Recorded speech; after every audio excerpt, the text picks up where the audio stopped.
Well, I think the first thing is not use the word react, because react is far too much what too many HR people do.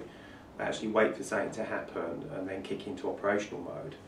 I think HR practitioners need to be a lot more proactive and help lead the business as opposed to actually being wait to be led all of the time. And I think that's one of the major failings.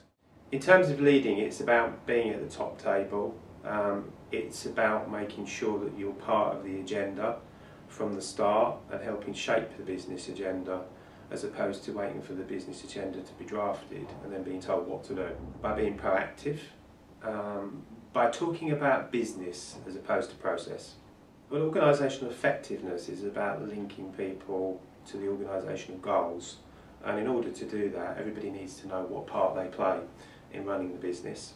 And it's also about equipping leaders to ensure that people are aligned to business objectives, and equally that engagement is measured and engagement is on every leader's agenda. It should be transparent. Everybody should know where the business is going and what the dials are actually telling them. Evolution is moving more away from the transactional piece. As MI becomes more important in businesses, that needs to be driving a lot more of the processes. The evolution is a lot more about HR practitioners becoming business people first, as opposed to talking about I'm an HR professional. By being on the front foot, not waiting to be told what to do, by pushing the boundaries, becoming more inquiring, and realising that business doesn't sit in a box. It's a changing landscape, and it's being out there, it's realising what's going on. Yes, I think the biggest question for me is how do we prepare future HR practitioners?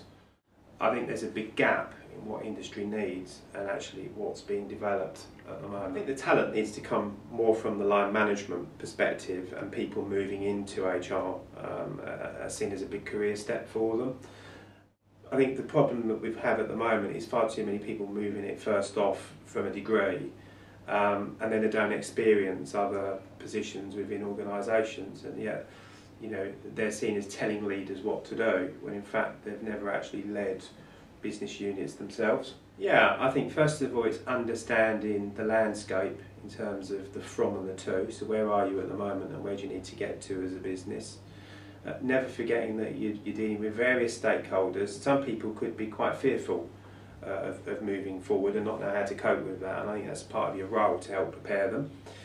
And making sure that it's transparent. Don't just talk about transformation all the time. People expect it will arrive on a bus. It's making it real, it's making it tangible, that people can see what's happening. There's various facets to this. I think one of them is actually to prepare them to be more confident in dealing with ambiguity. I think the other piece is getting them to look at the whole self. That being a good leader means that you look after yourself as well, and it's about mind and body. Because it's very easy for leaders to get burnt out very quickly in environments that are particularly very challenging. We've only got to have a look, and if the euro breaks down, how are people going to cope with that? It's not a case of just react, but it's a case of actually planning for it. How do we deal with changing markets? What does that mean for the people that are going to be left potentially in countries where it's going to be very, very difficult to manage potentially the workforce? Well, I think there's two sides to this. One of them is to understand what the impact could be on the UK economy. So, taking that into mind when looking at resourcing plans for the next 12 to 24 months, looking at the needs of individuals in terms of their development to better cope with what could be some very, very choppy waters and uncharted waters. Let's face it, we've never had to deal with this before. Would businesses cope? Some businesses would, I think, if I'm really honest with you. In some businesses, HR causes more damage than what it does good. I remember, well, I won't mention the name of they are, but being interviewed for an HR director's role by an agency that they'd asked me to attend.